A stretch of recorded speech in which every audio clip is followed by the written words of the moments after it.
So for a long time, the whole Western world was under the rule of one government, the Roman Empire, right?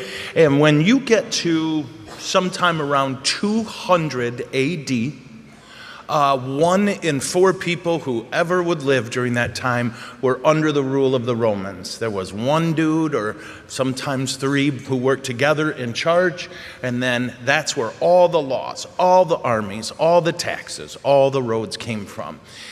And when that government collapsed, it's probably one of the most important events in history, well, certainly one of, because all of a sudden, there was nobody in charge except whoever could grab it. And usually the people who want to grab power are the worst, yeah? You don't want the people who want to be in charge, but this is how it was. And this is the time into which St. Gregory the Great started to take leadership. That all over what used to be the Roman Empire, nobody could figure out what to do, and so people went very hungry. People said the whole thing started to collapse. There was no civil government anymore. That's when the church rose up. That's when you see some of the smartest and coolest saints in our history who rose up, and not for money or power, because they didn't get any of either, but worked together to make sure that things would be okay. And Gregory the Great is the greatest of them. That's how he got the name The Great. That wasn't his last name, all right?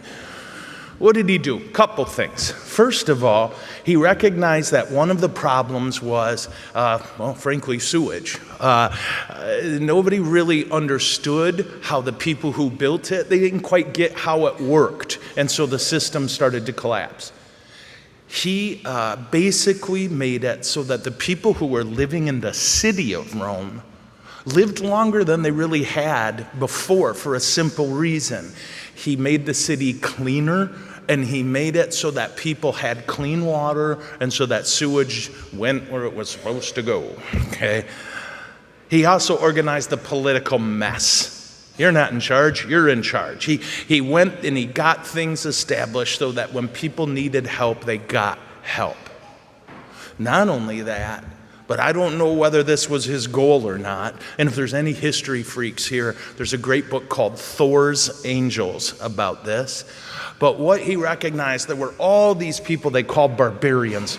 We call them Germans, all right? They were Germanic tribesmen, and they were all up in the north, and they were just making a terrible mess of things. And so what did he do? Did he send an army? Yeah, kinda. He sent priests. He sent people and said, teach them about Christ. Teach them to be Christian, and it worked.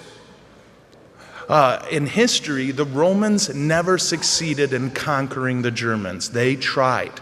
And it's really the only tribe they ever set their minds to conquering that they didn't. But Jesus conquered them. They became Christian. And suddenly, people didn't want to attack what used to be the Roman Empire, because there were all these faithful Christian Germans standing guard now.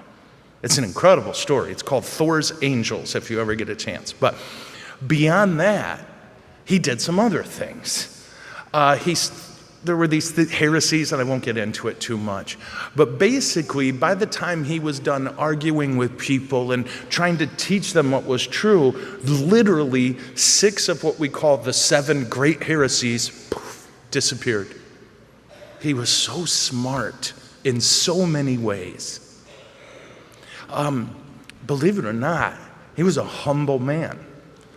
This morning I was reading from his kind of diary, for lack of a better phrase, and one of the things he wrote about was how, I sit at meetings, and I know this one, trust me, and I talk too much. That's what he wrote. In every meeting afterward, I'm like, you talk too much. I always say that to myself, right? You talk too much. He had that struggle, and he recognized it, and I want to be clear. Guys, he was in charge of the known world at the time. And here he was going, I need to be better at just listening and taking things in. Like, he was never content with himself. He never said, I'm done changing.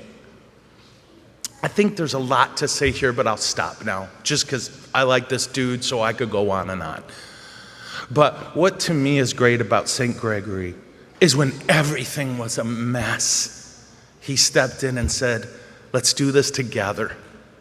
He was good at saying, you should be running this, you should be running that. He was good at doing all of it so that people knew a couple things. One, know that God made you on purpose. No one here is an accident. Every single human who is alive, God intended. And because of that, they're worth our best. Our whole lives, we will be surrounded by people who can't wait to tell you, well, this person needs to change, or if where I live, or if my family or my work, if these people would do things different, I would do better. Gregory never messed with that. He tried to be better. And because of that, he made everything better.